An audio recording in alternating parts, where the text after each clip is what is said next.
All right, so it looks like, Holly, most of our RTD folks are here. Are you ready for me to start letting the other folks in? Yeah, let's do it. Okay.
There we go.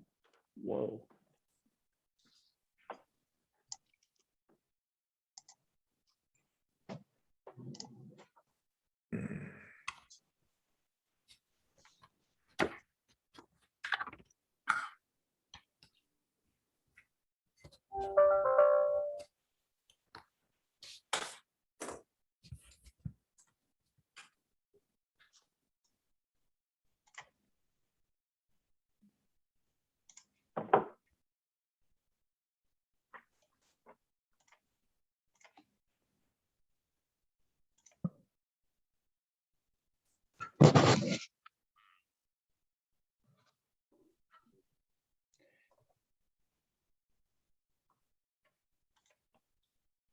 All right. Hi, welcome everyone. Thanks for joining us today.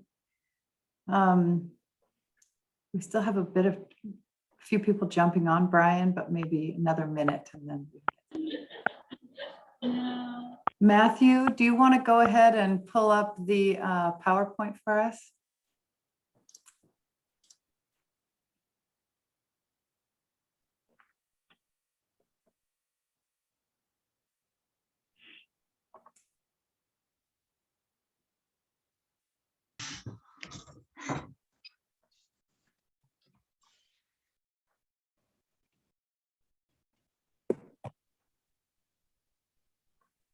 Is it working? Does it look right? It is. I can see it. Hopefully everyone else can too. Cool. All right, Brian, do you want to kick us off here? We've got, I think, lots of people in the meeting and it's about time. It's go time. All right. Well, on behalf of our board of directors, our general manager, Deborah Johnson, and our senior leadership team, we are delighted that you're joining us today. We have a very ambitious agenda. We've got audience participation, TWG participation. I mean, we've got a number of different speakers. We're going to cover a whole range of topics. So hold on tight. This is going to be good stuff today. Safety moment. I know all of you are regularly either using RTD services or another transit agency. So here's your quick safety moment. Do not run in front of the bus to board the bus unless it's stopped at a traffic signal. That's not a really good idea. Our operators are paying attention to a lot of things, but go around the back of the bus and then you can get their attention to board. But please do get on board. So I'm going to turn it right back. Let's go. All right. Quickly to cover the agenda, we have a little bit on the rebuilding services update and the 2027 system optimization plan. We're going to talk a bit about the mobility plan for the future and do some breakout groups and talk about what the future may hold.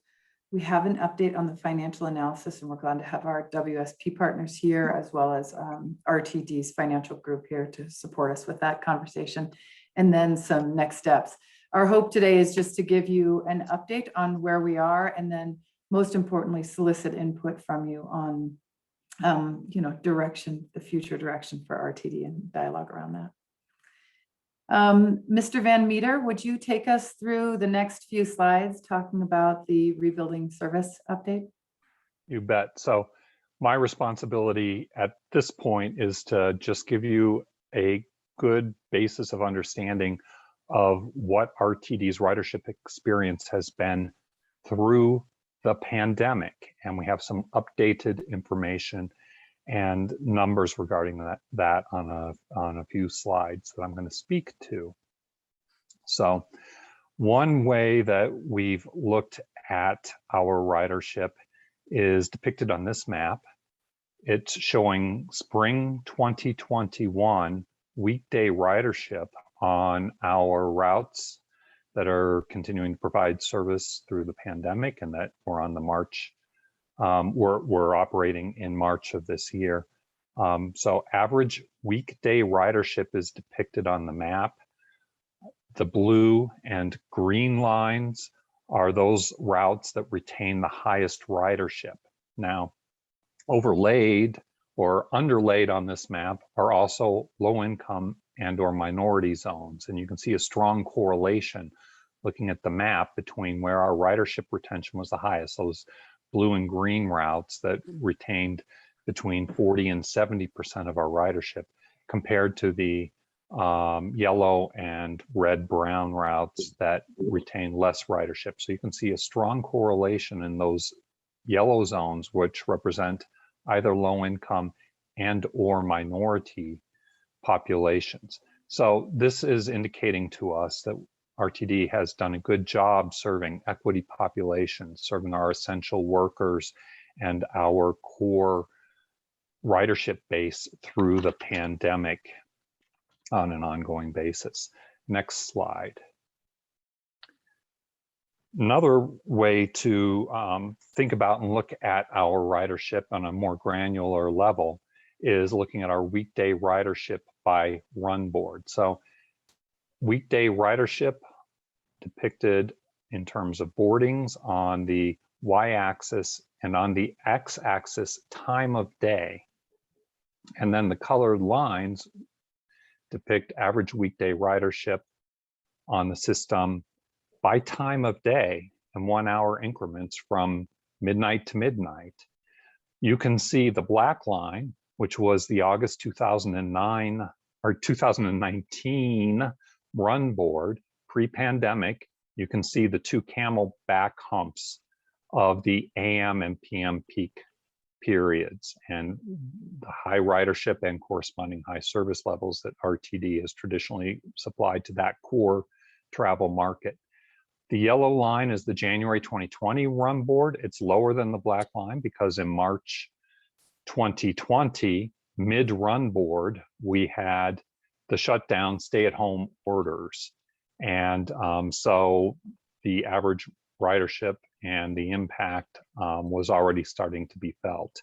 Then you can see in a jumble of lines that are lower, our experience by run board, average weekday ridership by run board by time of day again, depicted. Draw your attention to June 2021, our most recent run board, and average weekday ridership on that, or not our most recent, but the most recent one for which we have complete data. And you can see that there is a start to a return to an AM and a peak period ridership, but that the gap between in the AM and PM between the black and the blue lines still remains much larger and wider than in the midday between the hours of say 9 and 3 in the afternoon, showing that our ridership retention midday was much stronger, serving people for various reasons. Next slide, please. And here's the final way that I'm going to present and talk about to look at our ridership experience during the pandemic. And this is looking at, I'll get there. The two red lines relate to the scale on the y-axis on the right, and they show our scheduled platform hours by run board. So a similar story to what you were looking at previously for each of our run boards pre-pandemic, August 2019 through June of 2021. how many hours on the weekday in the solid red line on weekdays, and average weekend scheduled hours. So you can see, compared to April 2020, an increase in our service hours over time, particularly with the June 2021 run board. The right is showing average boardings, or the blue lines, and the left y-axis is showing average boardings for those same run boards, weekday and weekend. One thing to note is weekend ridership did not drop as dramatically as weekday ridership, and that relates back to the previous slide in the AM and PM peak commute loss of markets. So a key piece of the story for me has been that RTD has been able to retain and provide more service. If you look at the gap between our service levels and ridership, than our customer demand might otherwise warrant through the pandemic. Maybe that's not quite the right way to discuss it, but certainly compared to similar baseline or pre-pandemic service levels. So our service levels are higher than our supporting ridership kind of compared to pre-pandemic. Bottom line, we've continued to provide strong service, and you can see the upward trends on the service lines, the red lines through 2021. And through that, you can also see that we are continuing to restore service through our successive run boards. Super, thank you, Bill. Yes. Phil, I see you have a hand up.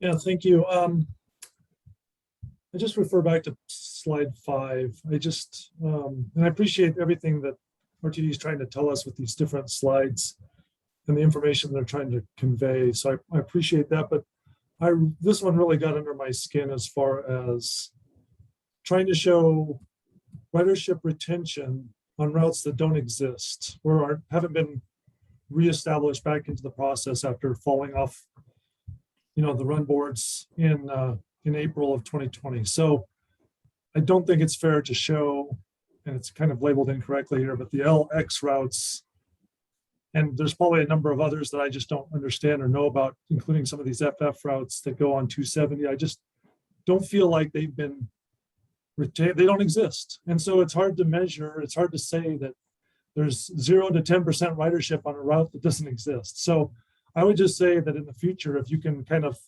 put the ones that never came back online into a separate category or separate color, and then start looking at the ridership retained in a different way, that would be very helpful for me, because, and I think some others, because it doesn't tell the full story about these routes. And I checked the Title IX report done by RTD in 2019, and it lists these LX routes as being minority routes, and they definitely touch minority populations and low-income populations. So they qualified as that, but then on this, they're not. There's no timeline for them to come back into service. So Right. I'm just concerned about that. Thank you. I like what you're suggesting there, Phil. I think this serves a little bit of a different purpose than that, to understand like what was retained and like that magnitude. So the size of the line is the magnitude. But for a route that is not in place, this is not the place to look. So maybe there's a supplemental bit of information so we can have a full picture of that. Thank you very much. I appreciate that, and we'll see what we can how we might be able to illustrate that. Matthew, can you take us to slide 8? And actually, you can take us right to slide 9. The next thing that we're going to talk about is, we have been working on a system optimization plan, as you know. Then we went on pause and we got some updated numbers from the budgeting process, and we've been watching ridership and the trends that have happened over the pandemic. And now are working towards developing a system optimization plan that updates and reflects that new information. And Jim Baker is going to tell us a bit about that and where we are in that process. Sure, thanks, Holly. Yes, we do have, we have been working with RTD staff and finalizing some draft SOP recommendations. They're not complete yet. There's still more work to do. We're just getting started looking at a Title VI analysis of those recommendations. There's more work to do that Holly will be speaking about later here about incorporating flex ride and mobility on demand recommendations, but it's getting there. So I thought it'd be first, to start off with just why, refresh as to why we started this system optimization plan process. And really, despite COVID, the original reasons for doing this SOP still remain true today. RTD was experiencing a loss of ridership year over year. The objectives of this SOP have been to come up with recommendations that can hopefully reverse those ridership trends and improve service performance, improve service quality, and fiscal sustainability. As you probably recall from past meetings, there are a lot of these recommendations that are being developed now have been based on looking at travel patterns, with cell phone location-based cell phone data. Next. So one of the probably biggest changes you'll see as part of these the SOP there is a restructuring of RTD's family of services into 4 what we call travel market-based service categories. And we got a slide to talk more about that in a moment here, but I'll just kind of cover the other 3 bullets before we get to that as well. The SOP also has, the recommendations really focus on providing connectivity between these 4 service categories at existing RTD transit hubs. We're retaining the clock face headways that RTD has operated for a long time there. And by clock face, I just mean like headways that are on a consistent pattern, like every 15 minutes or 30 minutes. And then you're going to see there that there's consistent minimum spans of service as well, based on the service category that a route may fall into. Generally, there were 4 design principles we were working with, and this slide just kind of shows how they line up with strategic plan priorities. But those design principles were, really making sure that we create a strong, regionally focused network of high quality service, that we make sure that we continue to serve and improve service for social equity communities and transit supported land uses. And it's not just making sure that there's coverage in those areas, but that those routes are designed to where people want to go. Reflecting the financial constraints that you'll hear about later today here. As far as how many dollars we had to work with, as well as the current workforce constraints, taking into consideration the operator shortages that RTD and every transit operator in this country are currently experiencing, and then also just bolstering local connectivity through partnerships for more community-based type routes. Next. So this slide here speaks to the 4 categories that I mentioned earlier. It's really core, connect or connections, commuter / regional, and community. And I would just note that we're still kind of working through kind of exactly what these names are, but that's kind of where we've landed for the time being. Where core is really that high frequency network, your 15-minute or better bus routes, routes that are operating 7 days a week, at least 18 hours a day, so that people understand that that's where your backbone of your network is.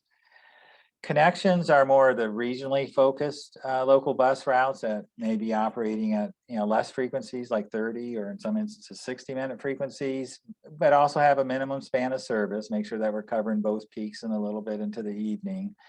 And an example of a connection route could be like a route that's operating from Arvada up to Broomfield, connecting 2 different communities within the region. Commuter and regional are more specialized services, focus more on, addressing a specific travel market need, such as to downtown Denver or to the Denver airport. And then community is more the, this more focus within a particular community there, where the service characteristics are more custom built, if you will, in terms of levels of service, frequency, span of service. So those would include, it's not just like the flex rides routes or mobility on demand routes, but also just, it could be, it's also local routes and even high frequency local routes like the routes in Boulder. You'll see here that we kind of have to be determined for a lot for these metrics for success. That's because certainly a redefinition of the family of services is going to impact how RTD evaluates its services. So that needs to be worked through. We would anticipate, criteria that focuses on service productivity and quality of service, but also accessibility of service. And it could be that like the core routes are focused more on productivity and the community routes are focused more on the accessibility metrics. So those will be the things we'll be fleshing out here over the coming months. So one of the other items that I'm really excited about today to talk to you a bit about, a while ago, before, when we were all in person, so almost 2 years ago, it seems like now, this group, the technical working group, had asked Reimagine to provide some information at the local level, do some local planning by sub areas. And I don't remember the word you actually used for it, but at that more sub-regional level, and so that the local agencies could dig in a little bit. So we started to go down that path, then we went on pause and the accountability committee was initiated. So we have been waiting to get through that process, but we are now ready to start some of that dialogue. So RTD has identified these 5 sector service areas for discussion at that local level. They've actually been using these 5 areas for a while now for part of their public engagement process as they go through their run board modifications. But in November, we would like to start a round of meetings with each of these in each of these areas with a set of RTD staff and start to talk about what are those local travel needs that need to be met, talk about what our financial and operator capacity is, what mobility on demand options or other options like your flex ride might be available at that local level, and then what partnerships would need to be executed to get something in place. Now, we all know, and you'll see later in the process, that there is not a lot of money, as you know, but I think this is a first step in having a discussion at that local level of what that might look like. So we have on here to identify, to hold those first meetings, first round of meetings before Thanksgiving, but we're hoping actually that it will be earlier in November if possible. So we're pretty excited about that. I do see a couple of hands. Can we get through a couple of slides and then come back to that? Or is it specific to this one, Deborah and Kent? Specific to this, Holly. Okay, go ahead. All right. Hello, Deborah Baskett from Westminster. I really like this slide a lot, and I'm looking forward to working with the RTD consultant team to get going on these task items. What I am concerned about is that it's still not totally clear to me which jurisdictions are in which of these service areas and what local input was used to create them. So I'm pretty sure you probably said on them by now, it's in the map in color, but I have requested in the local listening sessions on 2 occasions a list of the jurisdictions included in each of for the listening sessions, which I'm assuming have now morphed into these 5 areas. So I'm still asking for that and would like to have further conversation whenever it's appropriate. Thanks, Holly. Yeah, you bet. We can work on that, getting the list. Kent, I see a hand up. Yeah, I appreciate trying to get down to a more local level. Interestingly enough, it appears Thornton's in 2 listening sessions areas, and yet we have not been invited to any listening sessions, first of all. Second of all, I'm very concerned that it doesn't appear there was local input into the development or this committee's into the development of these regions. I was just curious how it was decided to have these 5 regions, you know, in the RTD Accountability Committee. Part of the argument was to keep the same areas as the DRCOG subregion. So it's just wondering how and where these regions got approved and Right. where was the local input and public input into these. Yeah. So I'm not sure that I'm going to be the person to have the full answer to this, but my understanding is they were developed based on travel sheds. And I can look into getting a bit more information on that. I will also look I can find out a little bit more about how Thornton is getting advised of the run board discussions as they happen. We'll definitely follow up on that. I believe, and I think that the DRCOG process uses the counties, right? It's county based. Yes, ours are county That's based. correct. Yes, okay. So I can't do that on the fly, Kent, but I will. And I think Deborah, you had a bit of that same question. I will find out a bit of information. I know that RTD looked both at the county level and at the travel shed level and found that from a transit perspective, you know, we just don't travel by county. So it makes it more challenging to do the planning that way. But I don't want to answer out of turn. So let me get back to you on that. Matthew, the next slide. And then I believe that Jim is going to jump in and talk to us about some new light rail patterns that are some in place and then some to be retained.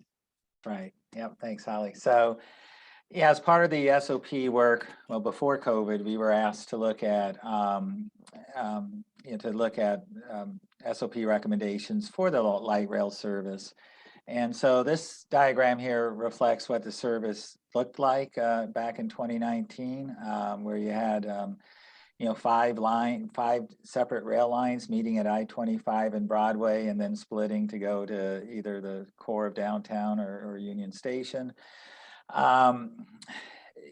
That's certainly service that provides service pretty much from everywhere to everywhere. But one of the challenges that we noticed right away is it's just the volume of trains between I-25 and Broadway to the junction where the trains split to the Central Platte Valley were just too much. It was like 20 trains an hour, and it was affecting the reliability of the service. So 2 of the principles we've been really focused on with SOP recommendations have been simplification and reliability. So we were looking for ways to simplify the service to achieve more reliability for the rail, more on-time performance for the rail. So this next slide, there,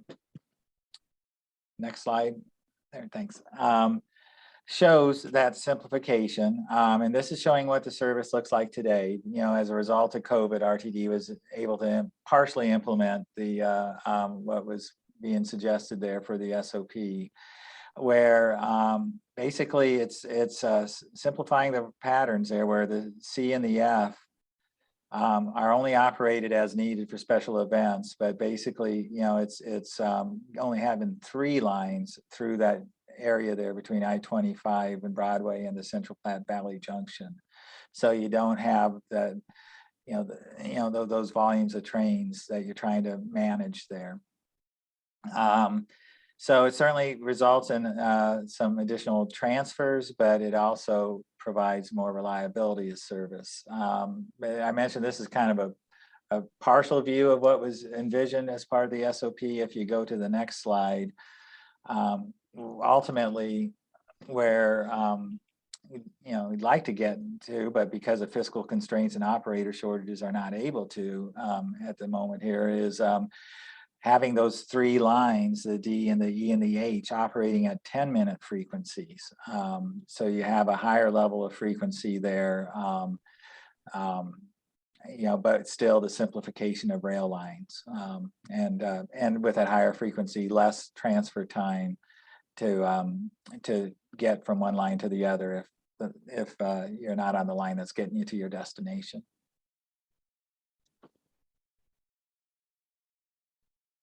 Okay, that's all I got. All right, I see a hand up, Kent. Yeah, is there a reason why you do not show the inline? It went into operation, and I would think for May 2022, you would want to show that. I would also contend that it was put on 30-minute instead of 20-minute, which had been discussed for service. So if you're going to restore service in May 2022, I would recommend the inline go back to 20-minute minimum in peak. And so I don't know if this isn't showing all the lines, then it needs to be very clear on these slides that you're not showing all the slides. If you're trying to make everything work together and work on time, then you need to include all the lines coming into the Union Station, et cetera. Because some of the inline delays have in the past been caused between the A and the N coming into the station. Right. Yeah, this focuses just on the light rail portion of the RTD rail network. Certainly there's some constraints associated with the concessionaires agreement there that probably someone from RTD can speak better to for your question. So then this needs to say light rail. Ken, Not I just, commuter as you rail. were saying that, I'm like, it says nowhere does it say light rail. It's only this is only discussing the light rail patterns. Yes. So I would strongly suggest that be changed. We'll add that for sure. Thank you for that. Indeed, and this is Bill Van Meter again.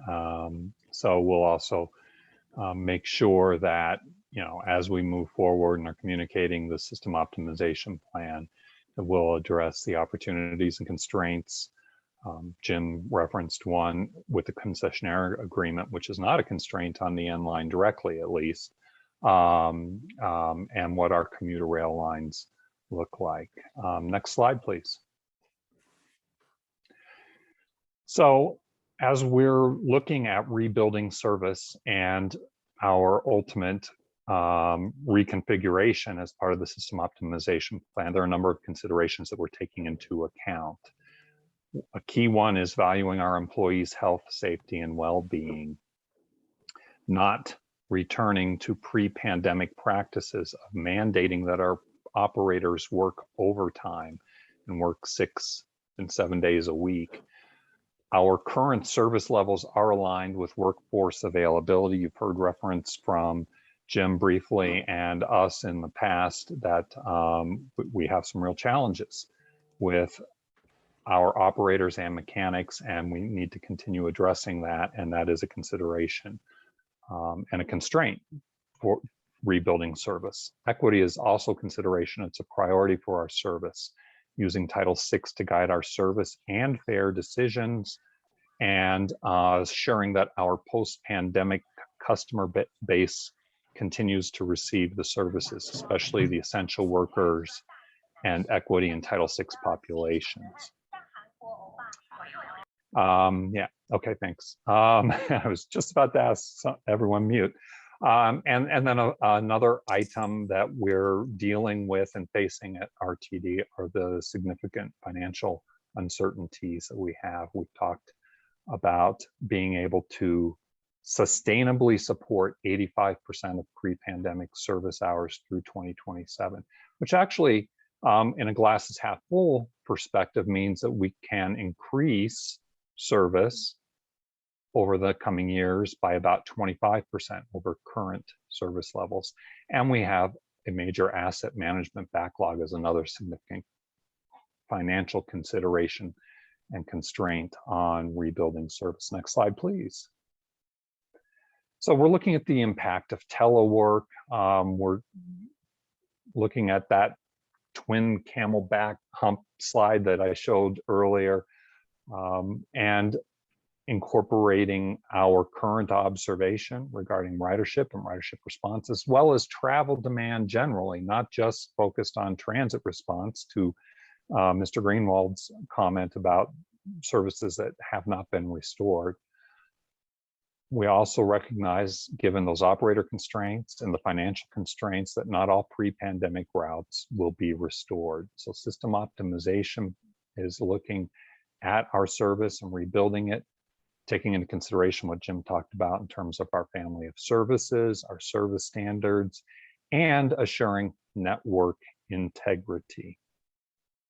So that is it. And I think it's to you, Holly. All right, Jump to- next steps on the, if you want to move the slide there, Matthew, thank you. So we're going to continue to work on the 2027 system optimization plan. We have ongoing board engagement and a Title VI analysis is underway. I think it's actually underway right now. We had originally scheduled the Rebuilding Services Working Group for October 19th, but I believe Julie sent out a notice to you. We'd like to get through the Title VI analysis so we have that and we make sure that we can reflect that to you before we meet again. So we'll schedule it for after that comes back in and we can start to dig into some of the more detailed recommendations that Jim and his team have put together. Mobility on demand, the local planning working groups that I spoke to earlier, I'll look to get those scheduled in November. I would like some feedback from you all maybe in the chat. Our intent was to set the meetings, invite everybody from this technical working group. My intent was, I was not thinking the advisory committee as well. If you feel that's not going to work, I'd like to hear from you on that. But it seems like the technical group is probably the one that wants to dig into the details a little bit more on those local planning sessions. And so we'll keep you posted. We'll get those on the calendar and we'll send out invitations to all of those. We'll be able to review more of that system optimization plan and in more detail in January is our expectation with the full technical working group and the advisory committee. And then we'll be soliciting input in January as well. So I see a couple of hands up. I'd love to, I want to spend a couple of minutes while still keeping us on task to get through comments here and through this immediate, talking about the system optimization plan, what's happening and what's going to happen in the real near term. The next part of the meeting, I want us to put our future brains on and think to the future. So if you have questions or comments for the more immediate term, I'd love to hear those. Kent, I see your hand up. Oh, Alex, I'm sorry. I think you were first. I apologize. Thanks, Holly. Alex Hatter, Boulder County. I was wondering, could you go back one slide or maybe two to when we're expected to get back above 85% of pre-pandemic service levels? I thought a little while ago that horizon year was 2025 or 2026. And so I guess wondering if I'm remembering that correctly and if our horizon year for getting back to more than 85% of pre-pandemic service hours has indeed gotten stretched out further into the future. And if there's any plan for when we'll get back to 100% of pre-pandemic service hours. I can jump in on that, Alex. You're right. We had previously thought that it would be at the 2026 timeframe. Closer analysis and updating of the financial information put us out to 2027 for that. And we will, I don't have off the top of my head when we get back to 100%, but our financial analysis partners are here with us today, and towards the end of the meeting, they're going to be able to share some more detail and they'll have information on that. Ken? Yeah, just a question more and maybe a consideration as you're looking to rebuild service. On your slide 5, you showed locations that had over 50% or higher ridership, even though the frequency was probably cut as far as that service goes, as they were on all routes. Maybe some consideration should be given to increasing those frequencies or increasing service where we already know that those were essential workers essentially that were using that service versus a commuter. So just a suggestion or thought. I don't know, Bill, if that's in something that you guys have also considered or not. And I know numbers count a lot also, but when you have a percentage that's pretty high that continues to use it, I think that's important to consider also. Absolutely. Thank you for that. Okay, any other, oh, here, we've got some in the chat here. Deborah had a question around a little bit more intention for the meetings that we're trying to set up at the sector level. Okay, I see, let's see here. I'd like to know.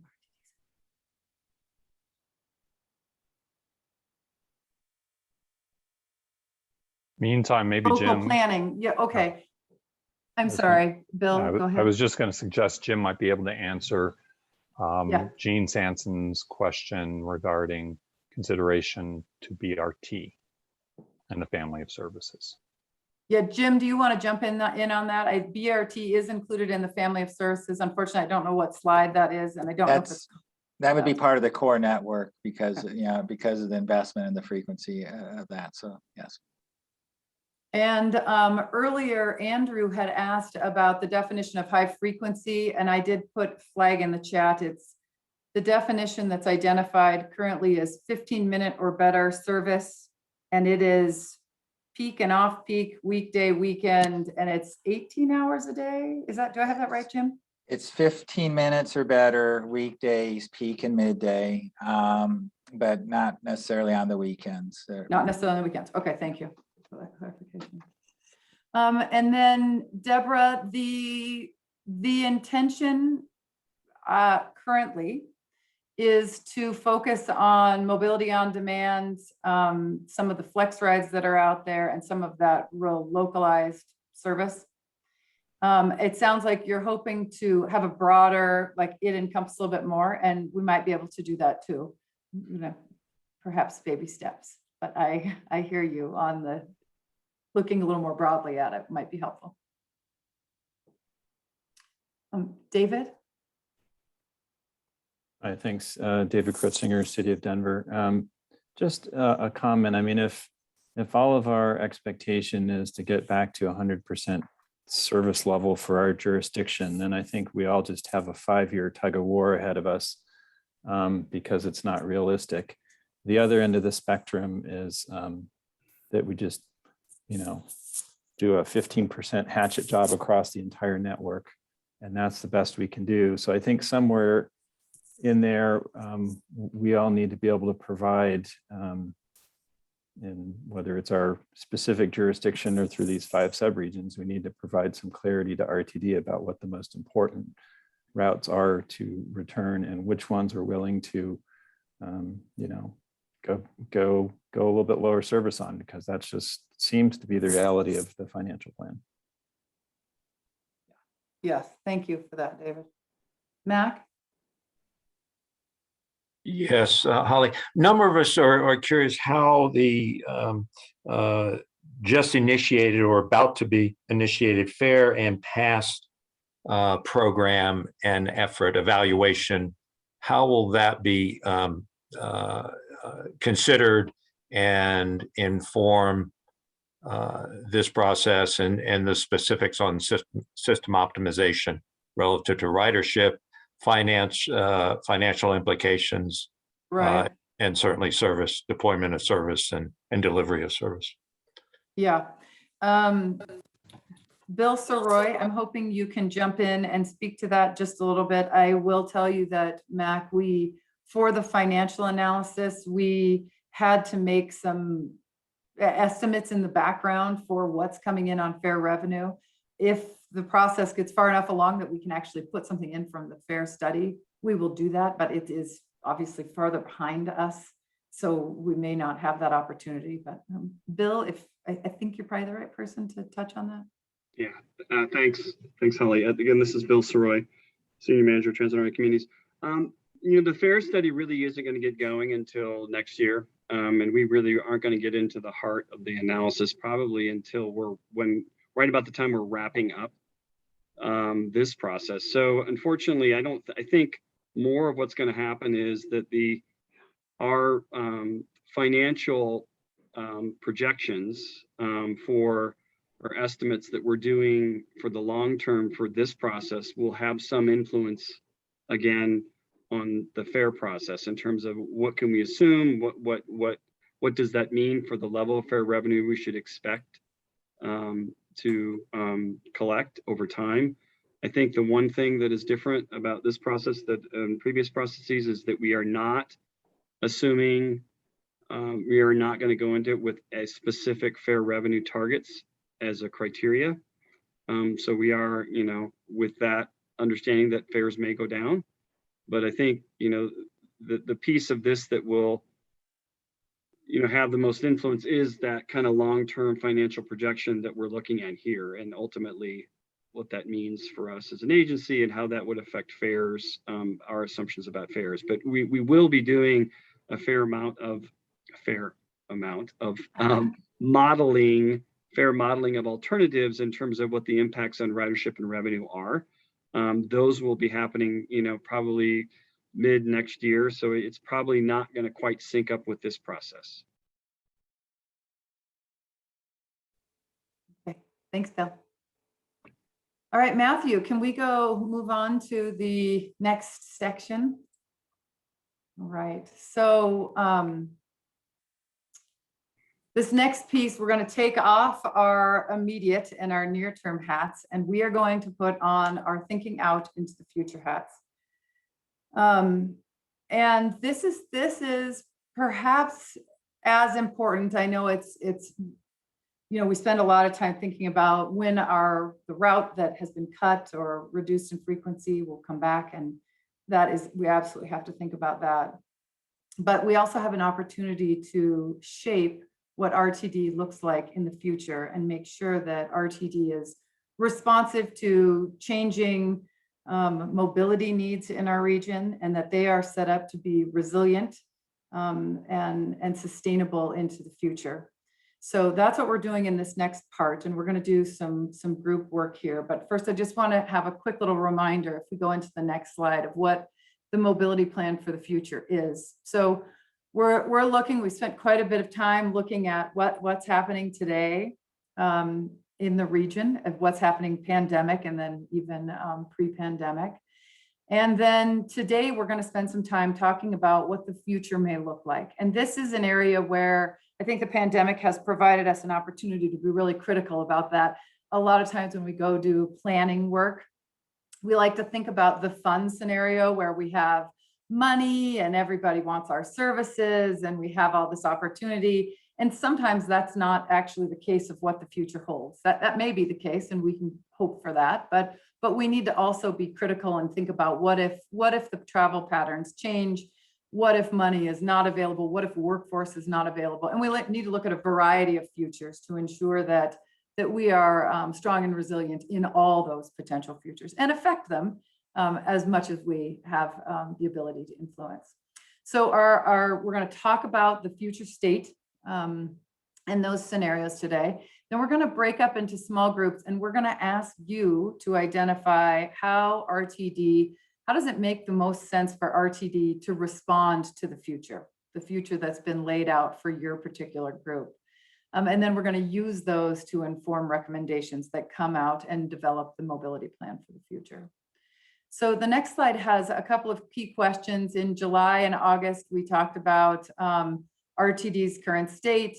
We talked about how do we best plan for the future. In September and October, this meeting, we're going to talk about what these future mobility needs and trends look like. So we're going to talk a bit about the modeling that's been done and what it shows.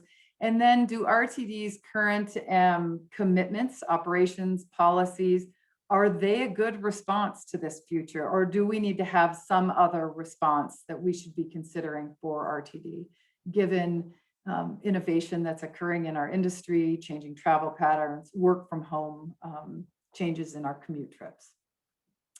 So let's move into the next slide.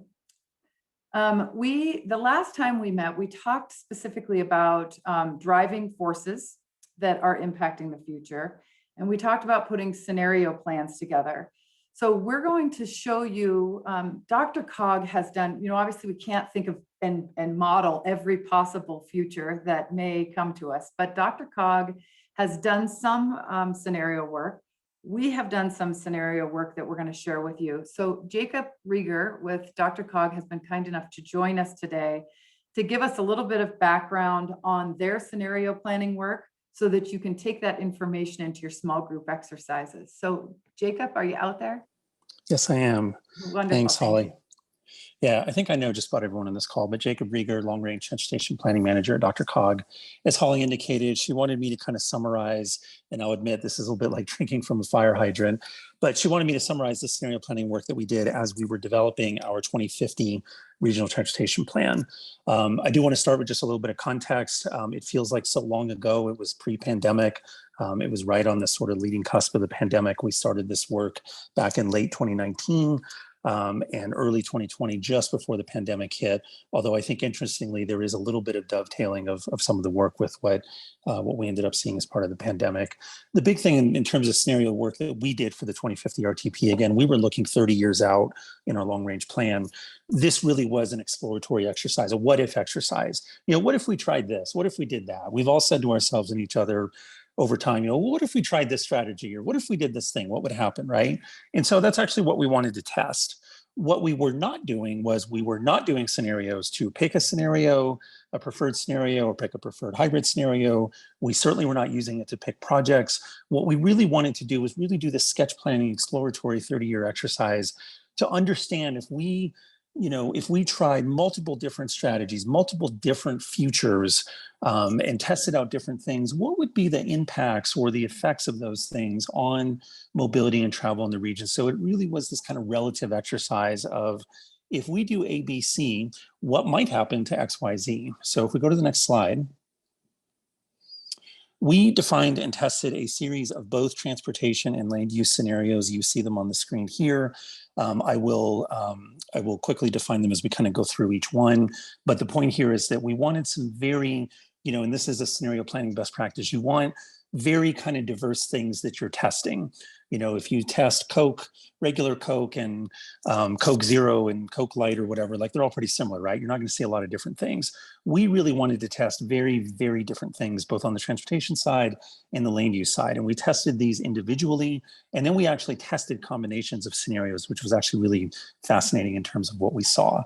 And then we compared all of this to what you see here, kind of at the top of each category, to our 2050 base, which really was our, at the time, adopted 2040 fiscally constrained regional transportation plan on the transportation side, and then the 2050 base kind of on the land use side. So we wanted kind of that sort of control or that baseline to compare everything against. So this is, and I want to be clear, a relative comparison. This is not an absolute comparison to say, you know, this scenario is better than that one, or this thing is better than that thing.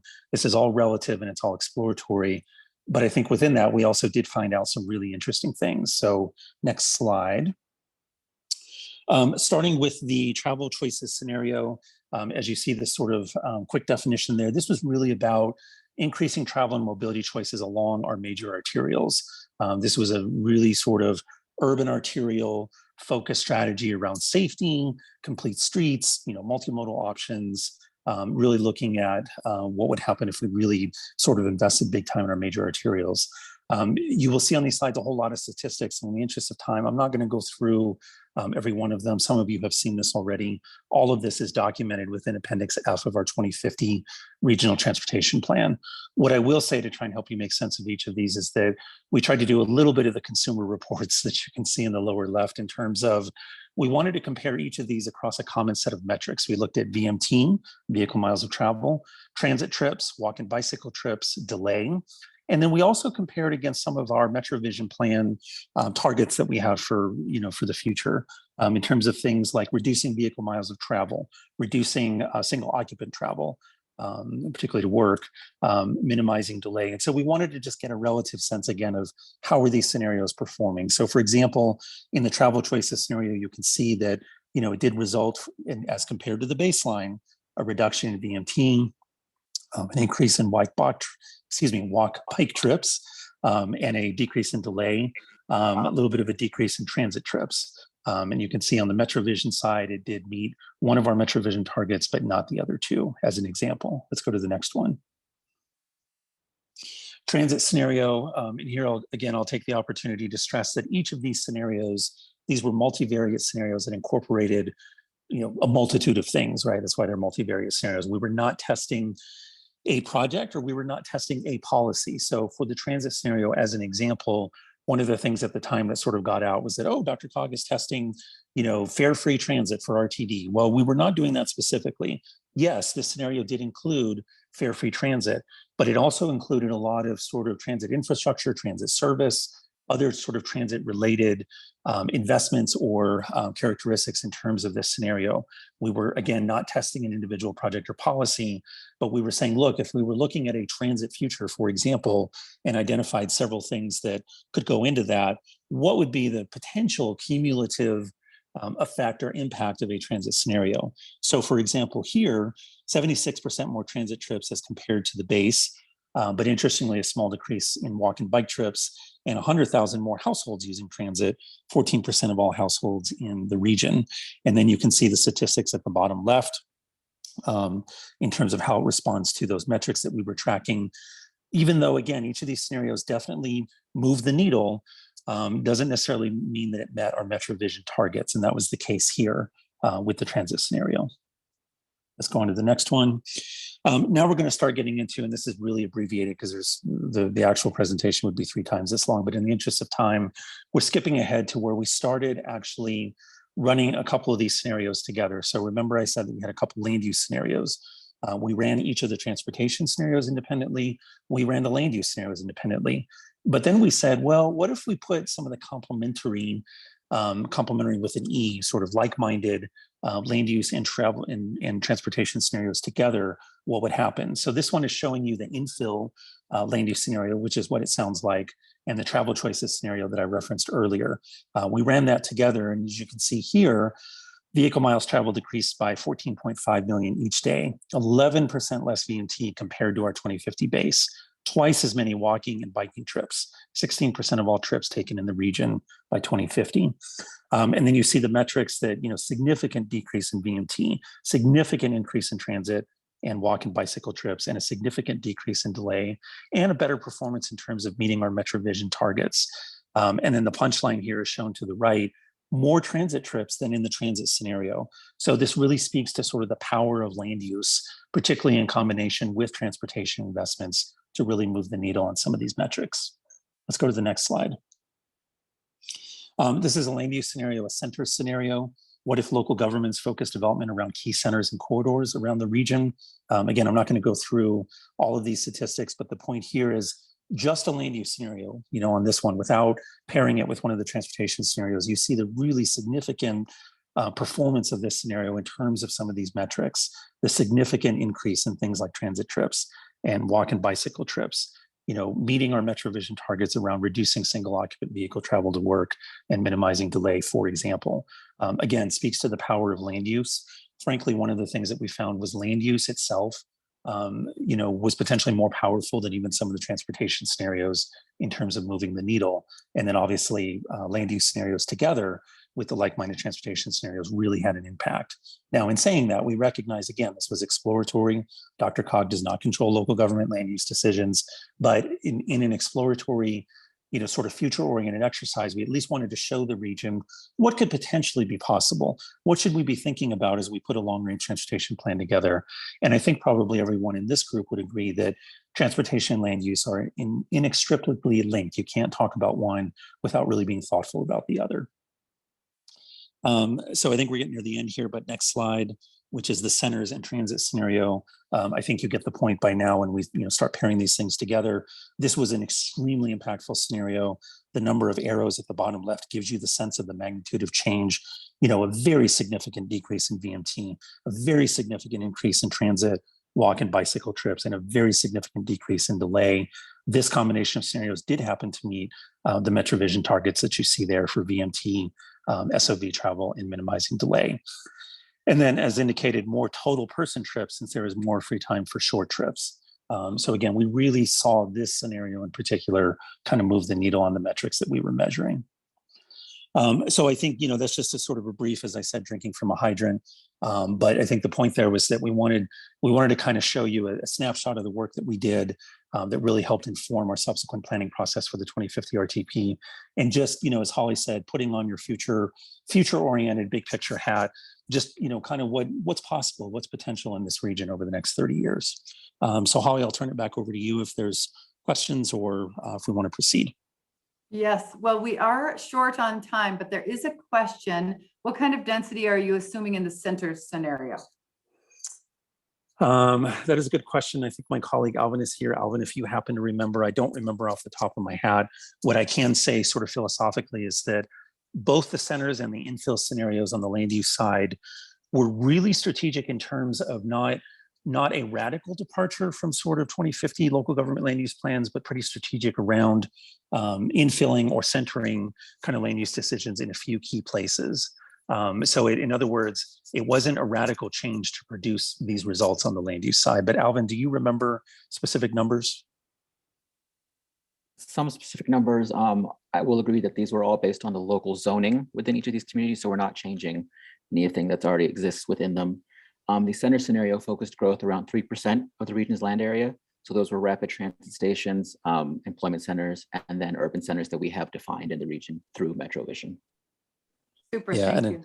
And I guess real quick, Holly, the last thing I'd say, just for disclosure, because our regional planning team would want me to say it, is that, you know, we were in the process. One of the big things that we do when we prepare a long-range transportation plan, you know, is the small area forecasts that feed into our regional traffic model focus to do the work that we need to do to prepare the long-range plan.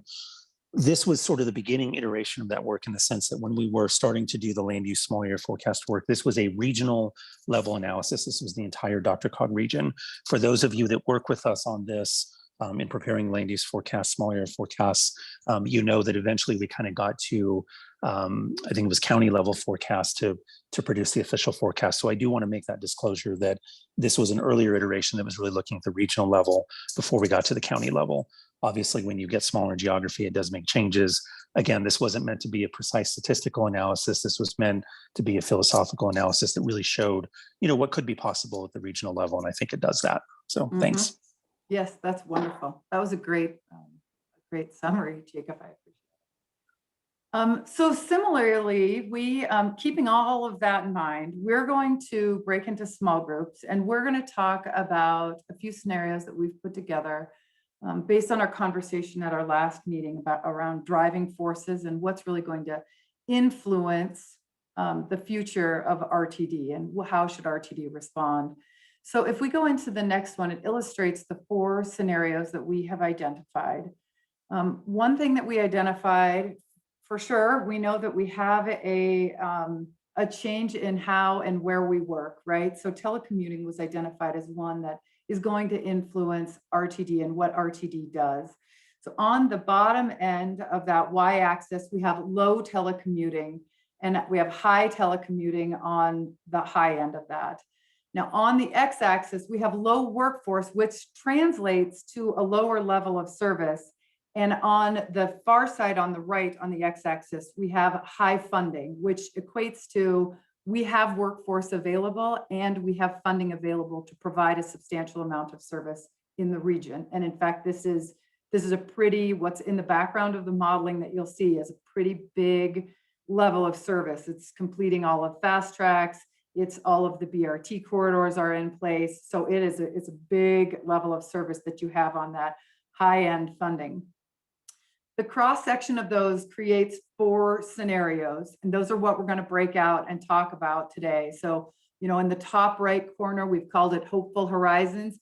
You have both funding, you have funding available, but you also have high telecommuting. So this means that who you're serving or what trip you're serving, RTD, may need to change because it is not a huge number of people traveling into that downtown core for work. Now, they may be coming for another reason, but maybe they're not coming for work. On the other side of that, we have one called Dire Days. I think in the interest of time, I'm going to let each of your facilitators run through these scenarios with you so we can break out into the small groups and start to work through those. What we're actually asking you to do, Matthew, if you can take us down to slide 44. When you get into your small groups, your facilitator will give you an overview of the scenario that you're working on. Facilitators, you have in your email boxes a separate packet because Matthew won't be able to share the screen with you once you're in your room. So you have an email packet just for your group that you'll be working on. We're gonna have about 20 minutes. I might cut us a little short since we're a little over time. The first thing you need to do is identify a group speaker and review your scenario. Then you want to go through and consider how the concepts that are listed here on this slide, which your facilitator has, how these concepts and investments promote a positive outcome to the scenario that you're talking about, or maybe they can help mitigate the negative impacts of your scenario. And then we'd like you to report out 3 to 5. Your speaker will report out 3 to 5 that you would prioritize. You're not necessarily limited to these, but the exercise is a little easier to compare and contrast what works in scenarios if you largely stay in those big buckets. So are there any questions before we break up into the small groups?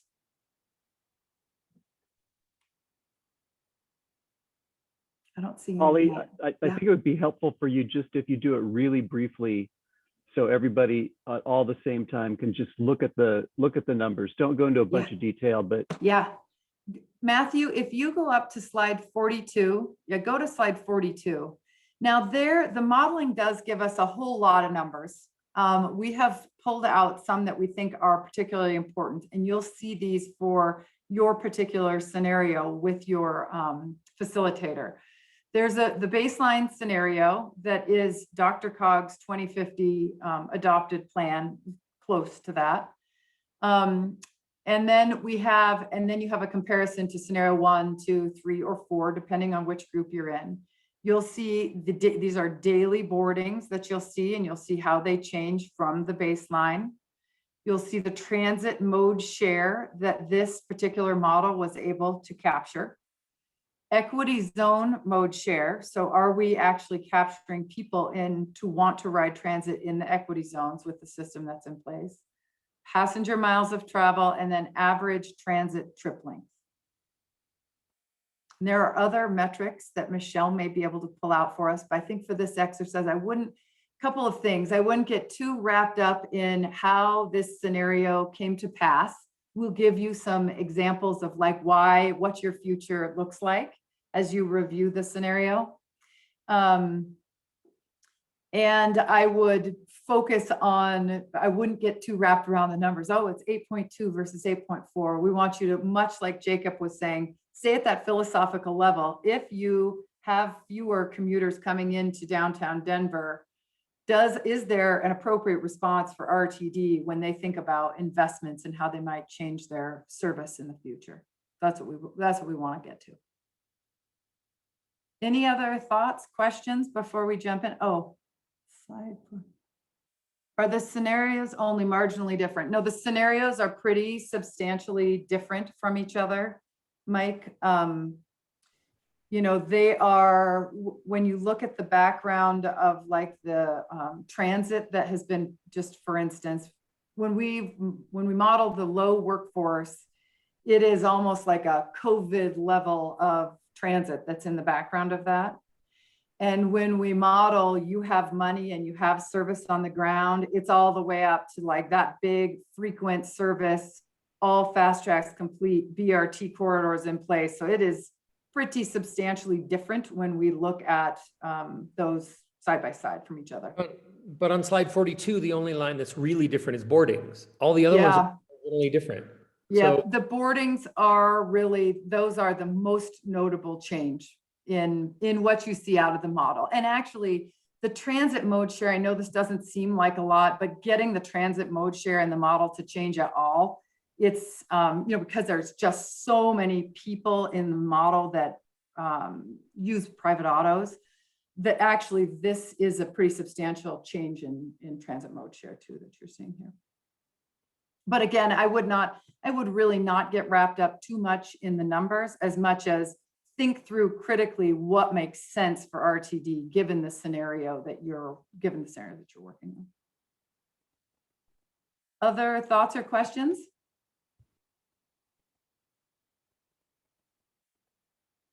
All right, Katie, if you are ready, I think we're ready to go into small groups.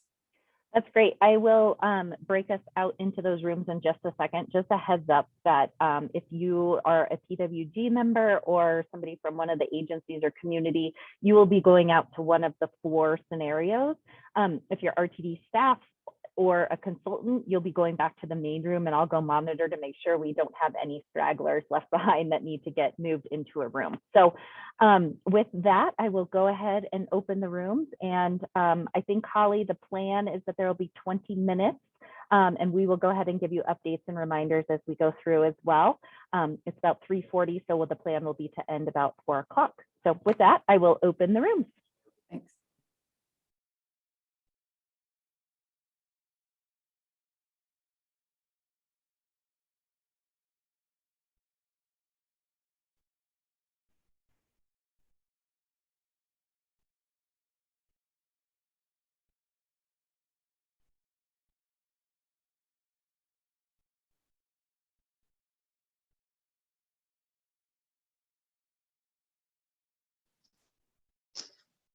So is that baseline scenario, is that DRCOG's, what they had modeled as the future, whatever the date was? Yeah, it almost remarkably, it just about matches where DRCOG was, because they have us, Michelle, I think it's 600,000 boardings in the horizon year. Yeah, it's somewhere around there. We did a little bit of recalibration of the model for RTD's purposes, but the end result is very similar to DRCOG, their baseline. Hate to say Even the most hopeful looks bleak. I know.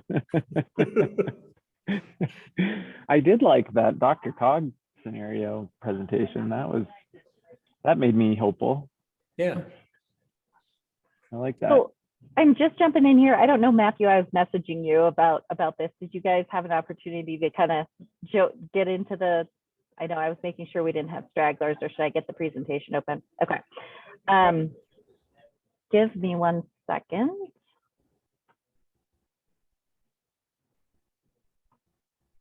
Uh-oh, can you guys see the PowerPoint? Yeah. It's the future trends and driving forces? Yeah. Okay, cool. Okay, so I'm just going to do a quick, just get us all on the same page. I know that Polly just went through the 4 different scenarios. So we are dire days. We really got the stellar scenario. But the bottom line being very low workforce, high telecommuting. So basically services very low. And what does that mean? So as you guys recall from the last, I believe it was our last TWG meeting, we talked a lot about future trend. I was going to move this so I didn't have to not look at you or look away. But the driving forces, kind of what are some of the key factors that we're considering as we go through these scenarios, and what are those things kind of in the back of our minds we need to be thinking about? So just wanted to quick touch on some of those. Obviously, the GHG emissions reduction thing has become really prominent even in the last 6 months. The economic pattern, workforce availability, population diversity, older adults, of course, we know that is coming our way. Technology, what does that look like? What are those potential, how do we, kind of scenario plan for 2050 in that regard? New services, e-commerce, the telecommuting, of course, if only we knew if this was going to maintain itself and stay. Land use patterns, obviously, Jacob identified what a big impact that has, of course. So if that were to shift, what does that mean? Electrification, power of the grid, et cetera, et cetera. So just kind of some of those key things that we need to be considering that are those kind of those levers that could impact what the future looks like. So in overall, we created kind of these stories about these scenarios, and the dire days is basically for the 2050 is that workforce availability and commute travel are really low. What does that mean for RTD? What does that imagine for reimagining the future of transit? So some of the key things to consider under this scenario, these 4 things: demand for e-commerce services continues to put pressure on delivery services and hinder RTD's ability to hire operators and maintenance staff. Office employees only going to work about 2 to 3 days a week, and that people are traveling shorter distances in general, making trips that are within their own neighborhood and not really focused on that long commute. So again, the high levels of telecommuting coupled with service, lack of workforce availability, and reduced transit demand. So it's not great. It is dire days. The numbers over here are kind of the things Holly went over, so I won't elaborate on those too much. Hey, can you stop there though? Because if office workers are telecommuting in big numbers in this scenario, equity zone mode share should go up, because those are people who cannot work from home. Construction workers, physician's assistants, you know, people who have to go to a hospital, go to a building site, go to some, and that's what we saw in the pandemic, is that it was people who have physical skill jobs, plumbers and carpenters and work sites like warehousing, where you can't do a warehousing job from your house. If you're making, you know, $14 an hour and you work in a warehouse, you're going to work. So equity mode share should go way up in this scenario, because not because it goes up, but because the white guy mode share goes way down, because we're all staying at home in front of our computers just like this. And I don't buy the 3.3. Well, and I think, I mean, are you guys still seeing the PowerPoint? Sorry, I shifted and I didn't know if I did my window or my screen. I think, you know, that is something as we move into talking about what the potential solutions are for this scenario, like what are the key priorities? I think let's get into this dialogue, because I know that this number may not dictate directly kind of what you're, you know, philosophically think will happen, but I think that's part of the dialogue, right? Like, let's just think about the potential options and what those solutions might be, and all the different considerations. Okay. So this, as I said, is kind of the story about the scenario for the dire days, and then of course this was what Holly had gone over, and I think really kind of the purpose of this group's discussion for the next 15 minutes is how, based on this scenario, what is it that RTD should be focusing its energy, its resources, what should they be planning for, given this could potentially be the scenario. And, you know, in traditional scenario planning, it's looking at all these things across the scenarios and hopefully ultimately coming up with what are some of the common denominators across these 4 scenarios that RTD could be focusing on to, you know, regardless of the outcome of what 2050 looks like, what are some of those kind of low-hanging fruit, the things that they should be focusing on. So this is the kind of what some of the buckets of ideas. I think a couple of things. We'll move into the dialogue and you guys can start your discussion, but somebody that will report out, I think it's important to identify you now so you're not caught off guard in 15 minutes. Is anyone willing to be the reporter?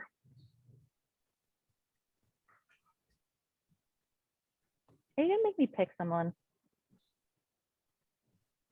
Phil. Mike. Phil. Mike. Mike's the It's man. either Phil or Mike. Oh man, my kids, they rock, paper, scissors. We're gonna have it out.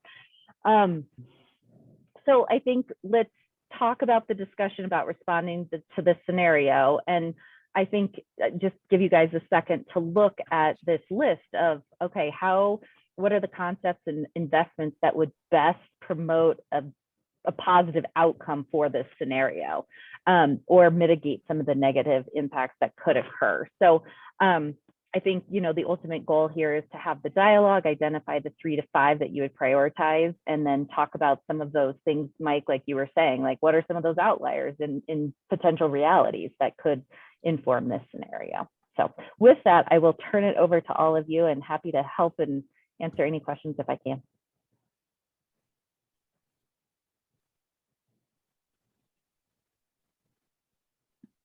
Well, I mean, I'll just start by saying that when I start to see these shorter trips, I start to wonder if that's more a flex ride kind of piece, first and final mile piece. And then going back to the equity zone mode share that Mike was talking about, I do still feel like there needs to be, I mean, I feel like this is our current scenario, right? So it's pretty easy to look at this and kind of say, well, this is kind of what we just lived through, and this is kind of what's going on. But I still think you need those trips from the outlying areas where people are finding the affordable housing, and you need to get the essential workers into into downtown or into these places where there's major work centers like larger hospitals, VA hospitals, Aurora kind of thing, downtown Denver, probably Lakewood as well. I mean, and then maybe not focus as much on the office centers within this scenario, but that's just my first kind of take on it. And really move to those flex ride services in the smaller cities, like trying to get those people to those regional routes, or those routes that take people those longer distances to get them into work. Yeah, Phil, I agree. I wrote down super high frequency on very few routes. So you even cut down the local routes to even more, just sort of, maybe they're longer range, maybe there are some that aren't so long range, but just really high frequency on some really direct corridors, and you do everything you can to keep those buses moving quickly with dedicated transit lanes and signal prioritization. And then I also wrote down local community routes, and yeah, I think that makes a lot of sense, whether it's flex ride or downtown. Maybe the mall ride runs with more frequency, or maybe it means that we get the other circulators going, but there's less routes that actually come downtown via those local routes, and they actually lay over somewhere else, not at the US. So maybe we need to identify some other layover locations, which I know is tricky with all the union agreements and whatnot. Go ahead, Mac. Yeah, what we did a survey about a year and a half ago into it's just 18 months just prior to COVID, and it focused on the industrial distribution logistics area on I-70 east of Tower Road, and those are continuing to grow substantially. Not a lot of RTD service at all. Regional trunk system in terms of the A-line station at Gateway Park, Airport Boulevard, R-line connection obviously to the A-line at Peoria. But it strikes me in this scenario that many of these logistics centers, which will be growing and continue in this scenario and in all other scenarios, quite frankly, are desperately in need of service and connections from the site back to the trunk system, back to the rail system, back to the BRT system, and other high frequency bus service corridors on that. And many of these areas are in, the majority of these areas, in fact, are in the RTD district. But service is woefully lacking, if at all, on that. So again, that forming that connection, that first and final miles of connections, because as Mike indicated, these are not high hourly wage positions generally. They are certainly on budgets, household budgets. And if we need to keep a conscious eye on the equity. The other aspect on this scenario planning strikes me as we know there are some certain truths here and some realities. None of these scenarios as represented will play out. There will be hybrids and twists and turns on that.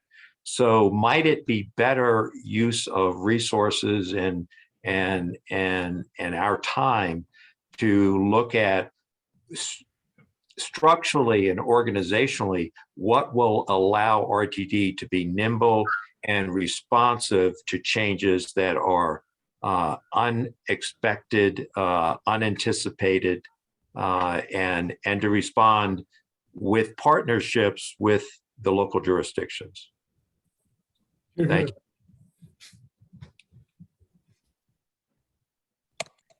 So does the district get smaller in this scenario? Do you say, look, we're never going to be able to satisfy Evergreen. We are never really going to be able to handle, Parker. And so we're sorry, but, let's stop taxing you and goodbye and good luck. Do you do it? you shrink? Because I think that is one answer. I don't know if you shrink or if you have the larger region provide those regional transit connections. And as Matt alluded to, is that the locals in partnership with RTD become more of that local service provider. So the Evergreens could still stay there and provide their own service to maybe a regional route that, you know, maybe runs more frequently during portions of the day, but, you know, gets those people who are living further out. You know, Evergreen's not a great example because that's a great place to telework from, right? So, but anyway, just get those regional connections going, and RTD kind of takes that piece of that system, and then we as the locals work to partner with RTD and really get people to those trunks, to that trunk line, and that's kind of our responsibility or our partnership in this. Mhm. I don't know, Alex, I know has some things to say about this, so. Yeah. One question I had about all the scenarios is, so right before this, Jacob from DRCOG presented a scenario where transit boardings increased by 4 to 6 times, up to 2 or 3 million boardings per day. And all the scenarios that RCD presented don't get anywhere near that. And so I guess I'm wondering, where is that massive disconnect in the number of boardings coming from between the scenarios that DRCOG is running and the scenarios that RTD is running?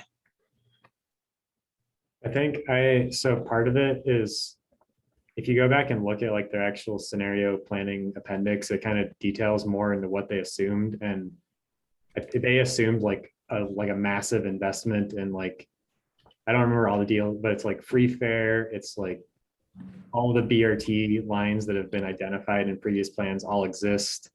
And so it's just like a massive investment that's kind of beyond what was assumed in. I don't remember all the details, but it's a lot more transit than exists, is what they assumed. Well, and I think for some of those, I mean, the big other piece was the assumption of what would happen with development, with land use, which is not built. I mean, this is the baseline, the 2050 base. So it's not considering what if there was substantial development along these, you know, activity centers or corridors or infill or whatever those ideas were that he had presented. I think there's a lot of factors. And I think Cambridge is going to talk a little more about the outcomes of this kind of scenario, kind of what the assumptions were behind that. But I think that's an important question though, Alex, because I think, you know, like what we would like to get to is more closer to that DRCOG ideal, or at least we want to test that against, you know, the dire. We don't want to test that against like the meh. We want to test that against like the platinum level, because I think eventually we'd like to get to a place in the region where we say, look, in order to have the platinum plus transit system, we need $8 billion. Where are we going to get it? You know, like, is that realistic? Can we get $8 billion? And then we work from there. Like, I don't feel like we have that identified here, that like platinum level that we're kind of evaluating this dire level even again. Yeah, at this point, we're reimagining bad or worse, and we're not reimagining great. I think yeah, you got dire days is not awesome. I'm gonna just say, I'm gonna leave real quick and go give a reminder to everybody so you guys carry on. I highlighted a few here. We can of course highlight a few more, and then whoever's going to report out, I'm happy to share my screen or whatever you need when it's time. So I wait, but I don't think we're seeing that. Oh, you're not. Mm-mm. It says my screen sharing is paused. Why did that happen? I typed as people were talking as well, so I have some bullets. Resume share. Can you see it now? No? Yeah, there it is. Oh. I was just highlighting kind of from this list as you guys were talking, if we want to use it as a resource when we come back together, if there's any. These were the 3 that I kind of jumped out. If there's others you want me to add, let me know, but I'll be back. Okay, I put mine in the chat.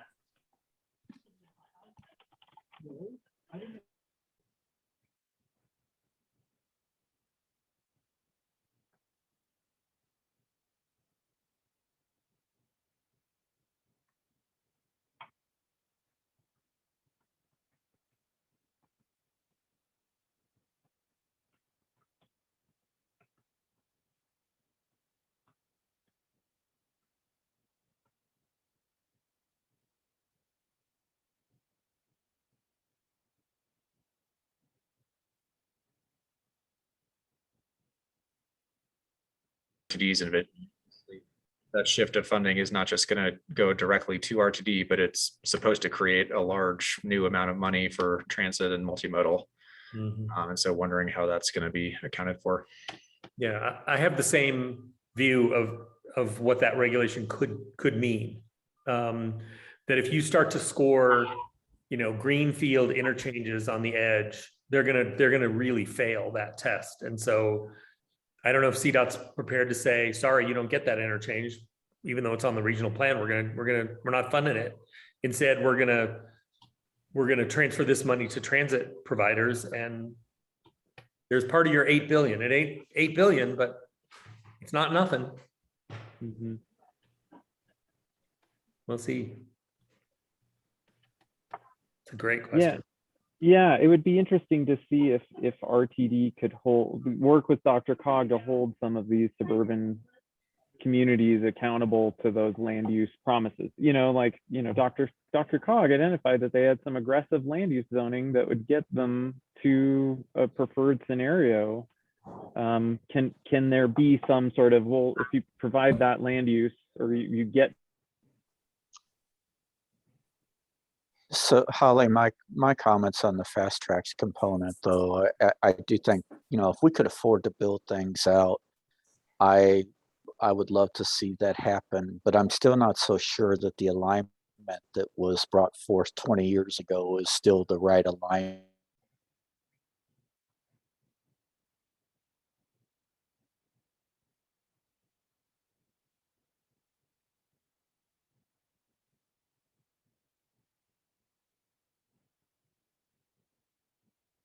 I think, yeah. All right. I'm checking in. Are you guys pretty set? We're going to regroup here in just a minute.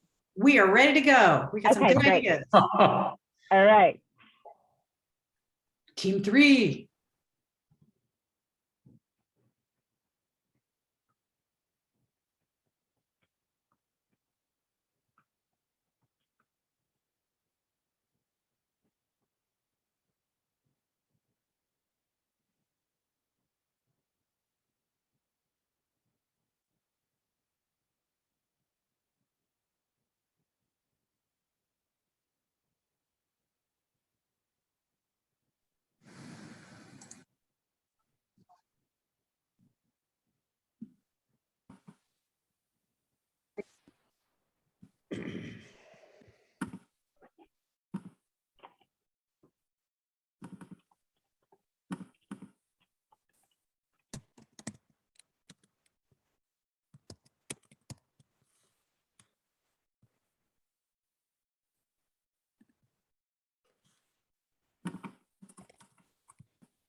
It appears that our fearless leader, Holly, had 60 seconds to leave and they haven't left. So she should be here momentarily. They must be in a really good discussion. I know. Back away from it. I think it's gonna force her out in about 30, 40 seconds. So Katie has the power.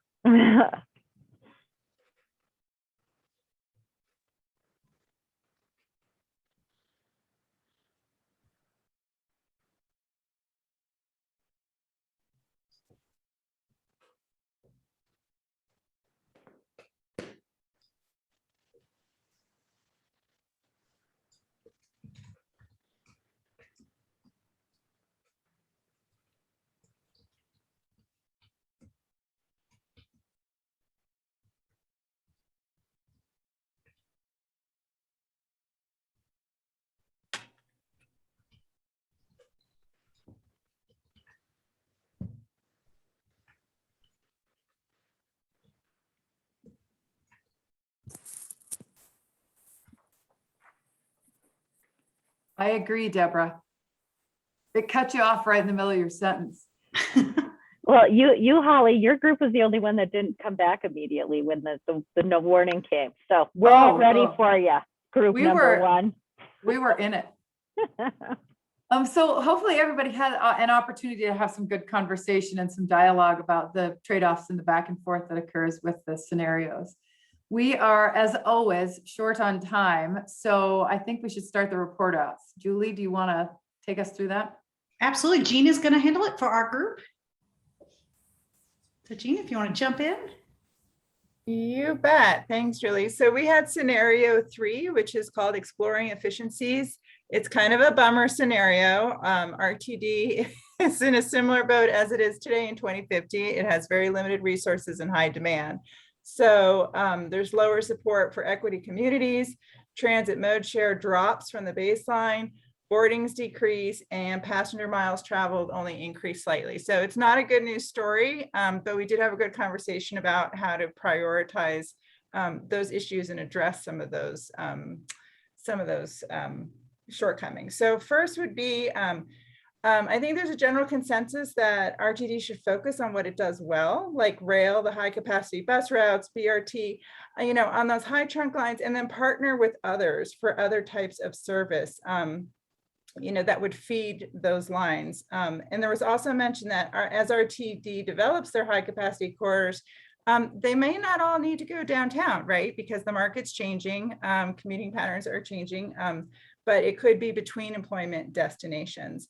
And another high priority for our group was to ensure that equity populations have access to this backbone. And again, this might look a little bit different than what it does today with fixed route coverage service. It might be that we're looking at a service that's more like an on-demand or a micro-transit type service, but there is an acknowledgement that in order to do this, RTD is going to have to partner with the locals and even private employers to do this. And that leads me to the next point, which is that there is also general consensus that a very high priority is going to be RTD focusing on diversifying their funding resources and partnerships and working with others, whether it be the locals, the state, CDOT, the feds, and again, even private employers.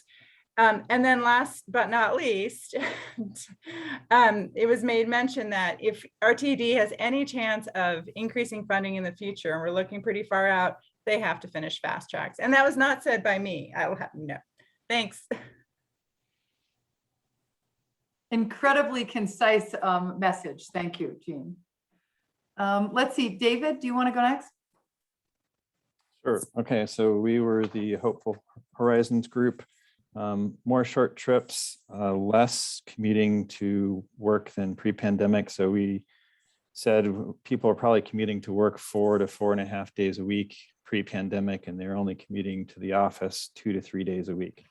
So what that means is less service focused to downtowns and other job centers. So less service in downtown Denver, downtown Boulder, Tech Center, Cherry Creek, other places where there's job centers. There's less service because people aren't going into the offices. That then in turn says that arterials become a priority. We were unsure about whether everything needed to be BRT or not, but arterials become more of a priority to deliver frequent service. People are hitting restaurants and doing shopping on a more local basis. So we need more corridors and more places with frequency. That in turn then drives, we also agree with other groups that diversifying funding and reaching out to partnerships is important for this because we're going in more localized corridors for this frequent service. There's a lot more land use and local control types of things coming up. So partnerships will be key to that. Shorter trips and shorter loop times mean that electrification probably stays a high priority in this area, subject to the caveat that we wouldn't want to push RTD into electrification if the technology doesn't get there, and it would cause, say, a doubling of the fleet because we don't have the range on the vehicles.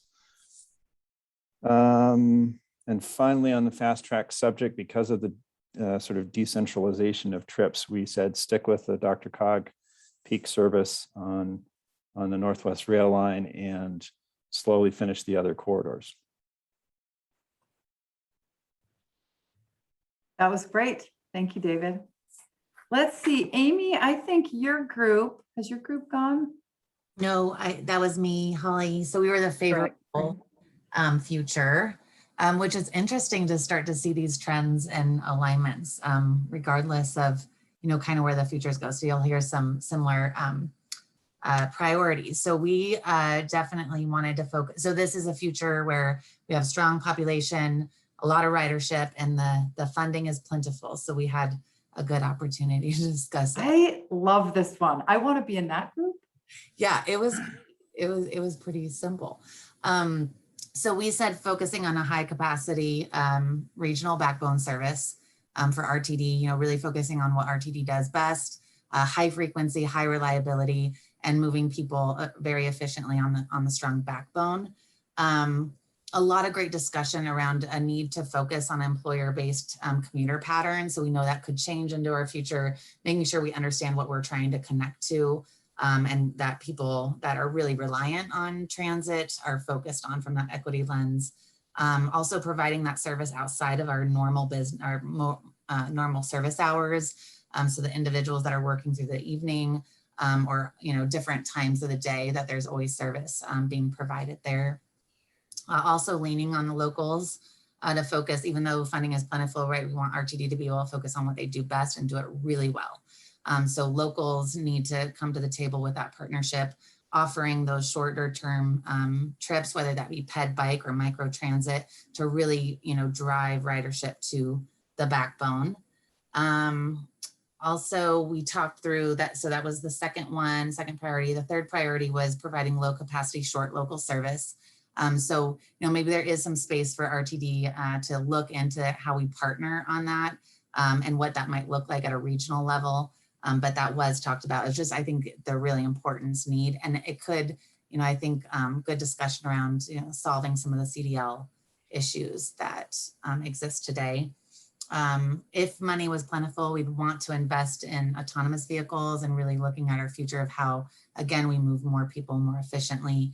And we did say completing out the Fast Tracks network and making sure that our regional needs are met. So I think we took an opportunity, if funding is plentiful, really looking at that region-wide issue. How do we resolve from a Fast Track standpoint? The kind of more, secondary would be the city and county level to make sure that the backbones are really strong. And then lastly, the neighborhood level on that micro transit. So really all users' needs are accommodated. Okay, that was great. Thank you. Katie and Matthew, I think you have the last group, the dire Mike. Yeah. Mike, you got dire days. Of course I did. I'm Mr. It's Raining. So yes, I got dire days, but let me preface this by giving a shout out to Alex, who diverted us for a wonderful moment where we all said, what we really want is the Dr. Cog scenario where we have centers and transit and we have all of this service. And so let's go find $8 billion and let's have that. Oh, yes. Then, okay. Yeah, and then secondarily, we did not talk about fast tracks at all. So I'm going to put in the chat what we did talk about. Dire days. RTD would retain significant backbone service, including some super high frequency on significant routes, but those would be few. It would focus on places like the I-70 distribution corridor and warehouse area, places where there are logistics centers, warehousing, places that frankly are a high concentration of low wage workers, and RTD does not really serve them very effectively today. Local community routes would be more flexy, so it would be more on demand, more call and ride-ish. Denver Union Station would be less the hub of everything. We think the model got it wrong on this scenario, and that equity areas would actually receive significant share of service, because this scenario is big telework for people like us who have fancy jobs and computers and all that stuff. And so you'd have to should move the service to more equity areas. Where those workers are, building houses or packing boxes in a warehouse. Shrink the district was something that came up under this scenario. The district may be smaller, or counterintuitively, RTD may have to develop far deeper partnerships on the edges so that there is more of a local flavor to the service on the edges, or maybe what you've got are more kind of shuttle to a key location. So from Evergreen, you shuttle to the end of the G line or the end of the W line, and you call it good. So lots of change at the edge, I think, in this scenario. And then, as many said, more partnerships. So partnering with Amazon, with big employers, to say, look, we're going to provide service to you. We need to figure out how to design it together. More partnership with private transportation providers like VIA, and then more partnerships with cities and counties who may have to become more service providers than they would have wished under other scenarios. So that's our crew. That seems like you came up with some really reasonable recommendations, even in the dire days. Yeah. It's not the glamorous scenario. No. Well, I think that was great feedback. And I hope that that was a useful conversation. What I'd like to do, we're super short on time, and I do, speaking of dire days, I do want our financial group to be able to give an update. So what I'm going to suggest is I love this summary that Mike put in the chat. If the other groups, I took feverish notes over here, but if the other groups would be willing to send some notes in a manner, that would be great.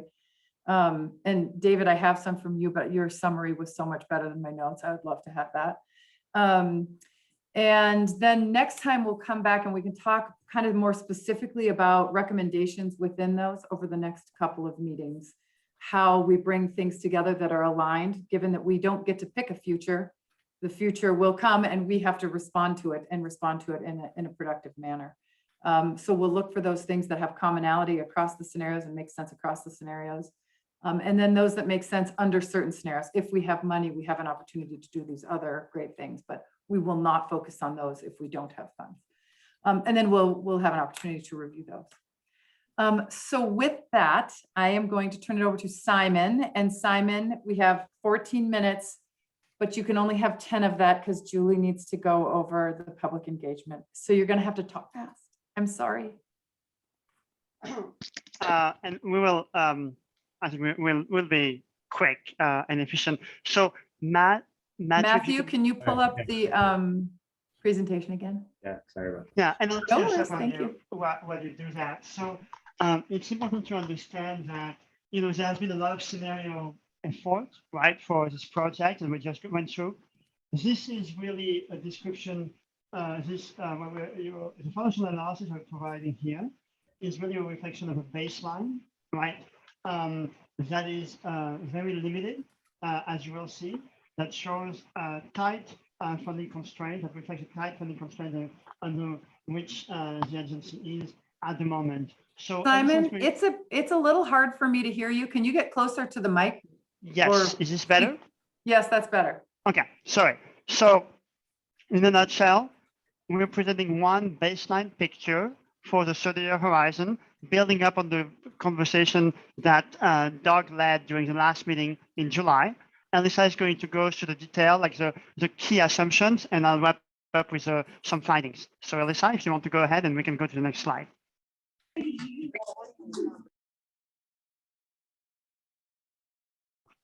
Alyssa? Right. So in the previous discussion, some of the topics that Doug covered were the COVID impacts on RTT finances and COVID relief funds and some of the challenges, both one-time and recurring, that RTD is now facing, and took a look at the 6-year outlook of revenues and expenses, and then just teed up for what we're doing now today, which is taking a look at 2030 and 2050 to determine what resources will be available for new projects and additional service. Simon, was there anything else you wanted to add to this slide, or shall we move on? No, I think we need to move to the core, given the tight constraint that we have in terms of time, money and time. All right, so should we just skip ahead to the next slide? I think so. Let's talk about the long range financial picture that we've developed. Okay, thanks. So this slide is just summarizing the key financial assumptions underpinning the long range financial projections for the baseline scenario that Simon was teeing up a couple minutes ago. So in the baseline scenario, we're assuming operating costs. Oh, I'm sorry, I forgot to put my camera on. We're assuming operating costs will continue to grow with inflation, that state of good repair investments will be prioritized, and that there will be no capital expansion projects. Next slide. So this slide is just showing snapshots in time, the total revenues and total expenses for these different points in time. So the first being 2022, the first year of the 6-year midterm financial plan. Then we look at the last year of the 6-year midterm financial plan, the 10-year horizon 2030, and the 30-year horizon in 2050. So you'll see that we are showing a deficit in 2022, but we'll be able to cover this deficit with existing reserve balances. In 2027, revenues and expenses are roughly equal. And then in 2030, for some of the reasons that, were mentioned back in July, but essentially costs are growing faster than revenues, and we're starting to see some deficits in 2030. But then in the long term, as the fast track's debt service commitments go down, we start to show a slight excess in revenues by the end of the period again. Next slide. So, I guess, sorry, one thing I wanted to just, reemphasize that Simon mentioned at the beginning of this portion of the presentation, but essentially we're still seeing that revenues are pretty tight throughout that long range horizon. And then in this slide, we're just looking at the distribution of expenses over the entire 2022 to 2050 long range period between base and fast track. So for base, we're seeing that expenses will primarily be dedicated for operating expenses. And then for fast tracks, primarily split between debt service commitments to repay the construction to build the fast track system, as well as operating expenses. Next slide. And then, so projections by DRCOG are showing an increase of 250,000 riders daily by 2050. And each mode, rail, bus, flex ride, are subsidized, and the level of subsidy will vary by mode. Bus is the least expensive per rider, and flex ride is the most expensive per rider. And based on these subsidies, this table shows the cost to cover those riders depending on which mode they might take. So the costs range from around 400 million to up to 2 billion. Next slide. So you may remember that in 2050, we were showing a slight excess in revenues, roughly 40 million. So this slide is showing in 2050 how many more daily riders that we could potentially support based on that excess revenue by mode. And just noting that the subsidy per passenger in this slide is accounting for inflation in 2050 dollars. Next slide. All right, Simon, I'll pass it back to you. Thank you, Alyssa, for a very efficient presentation. We're still on time. So just going back to the last slide, just highlighting the difference between the bus mode that requires less subsidy per rider and the rail mode that require more subsidy, and then of course like the flex ride and more flex modes that require the most subsidy per rider. So that's what the slide was illustrating. So the findings that I just wanted everybody to be aware of, right, based on Alyssa's presentation. As you can see, funding is tight throughout the period. It varies a little bit depending on the horizon, right? 2030 is looking a little more negative. 2050, you're starting to see some excess revenues, but there is very limited capacity in this baseline scenario for capital expansion projects at this time, and that's really an important message. This is due to many factors. We mentioned the costs, and you've seen the transit inflation costs. Transit cost inflation, I would say, is really significant, and there is just limited funding for RTD to cover all its service with inflation throughout the period. So how much additional service RTD provides in the 10-year and 20 and 30-year horizon really needs to be based on available resources from a financial standpoint from this baseline scenario. Now, it's a baseline scenario. Other things may happen. And again, that's a link to the previous presentation, Holly and Effort. there are scenarios in which there is much more federal money. There are scenarios in which there are changes and much more demand and much more ridership and much more funding. But this baseline shows pretty limited resources that limit the ability of RTD to engage in new capital projects. So Holly, I think the floor is back to you. Yes, thank you. Hulang, I see you have a hand up. Yeah, I was just wondering, when we see we're gonna need to serve additional 250,000 riders, and you're gonna need a lot more money. I think it really depends on where those new riders are gonna occur, whether it's gonna occur along those transit stations, the centers. They're gonna occupy those empty trains. You may get more revenue because you're gonna maybe just running the same trains, same BRTs. But a lot more riders, because today you don't have, you're not running at full capacity, right, in terms of the passenger load. So I'm just wondering, when we see this, maybe we should pay attention on the specific where those riders, if they're far out there in those non-existing RTD service area, that's different. If they're in the core area, it will maybe be a better scenario in terms of revenue and service. Yep, that's a good point, Hulang. We did make some assumptions about getting some efficiencies out of the current system. So certainly it's not a one-for-one add on the 250, but the 250,000, at least that estimate from the previous DRCOG modeling, is about a 70% increase in ridership by the time we get to 2050. I mean, I think it would be tremendous if we could even have, the interest in capturing that much. That is one whole piece of it, right? As we talked about with the scenarios, how do we even have that much interest? And then there's also the piece that you have some efficiency within the system that you have. Yeah, that's why I just don't think you should just times the per rider cost to those 250 on bus, rail. Yeah, that's just to give you a sense of, there's many ways you can attack this problem, and it's sort of giving you the span of, like, it could cost you a lot if you want to give everybody a limousine ride every day, and it could cost you a little less if you can get them on bus. So that's all it's trying to give you. Yeah, it's really a comparative. I think that Holly, you're really making a good point here. The point is more the comparison. Yes, Mike, I see your hand up.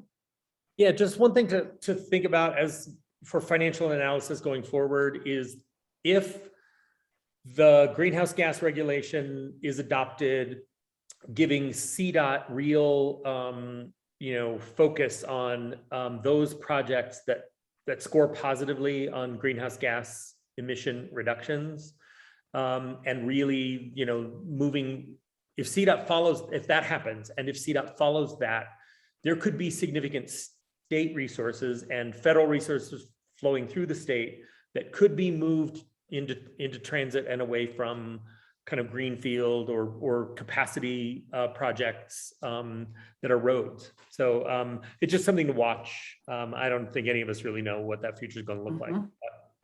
Great. It's an important variable. Okay, good. Well, that concludes the dire days for the moment. That's all. I kind of feel like we should have landed on a more hopeful, start with the financial and then, go into the hopeful horizons. We didn't do that. Next meeting will end on a more positive note. Julie, can you wrap us up on a high note, please? I absolutely can. This has been awesome. You guys have provided us a lot of great feedback. We really appreciate some good discussions. If you go to the next slide, just kind of where are we on the public engagement side?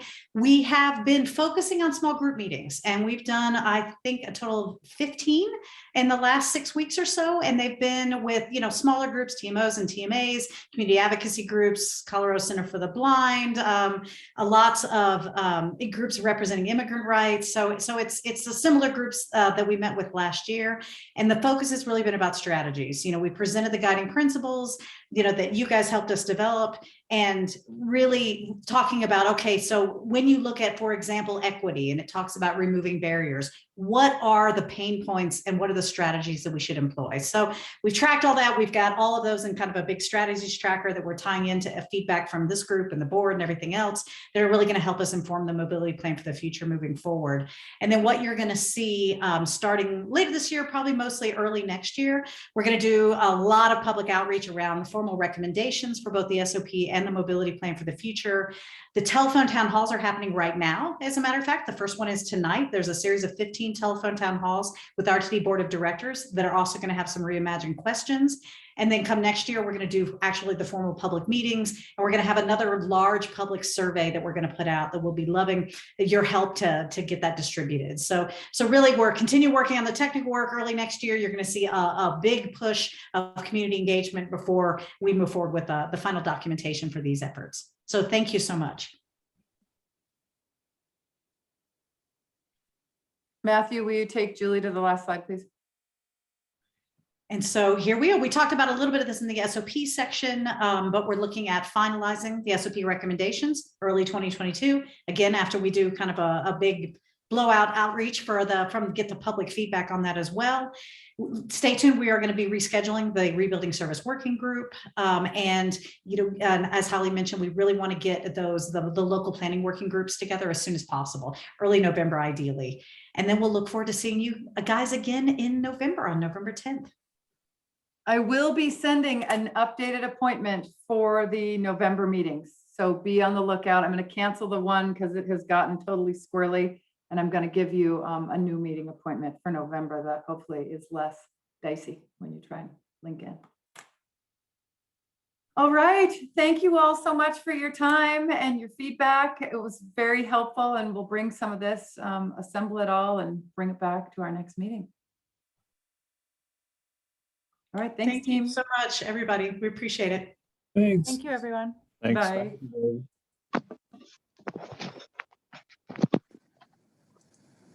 We can stand for a debrief, Holly. We can, yes.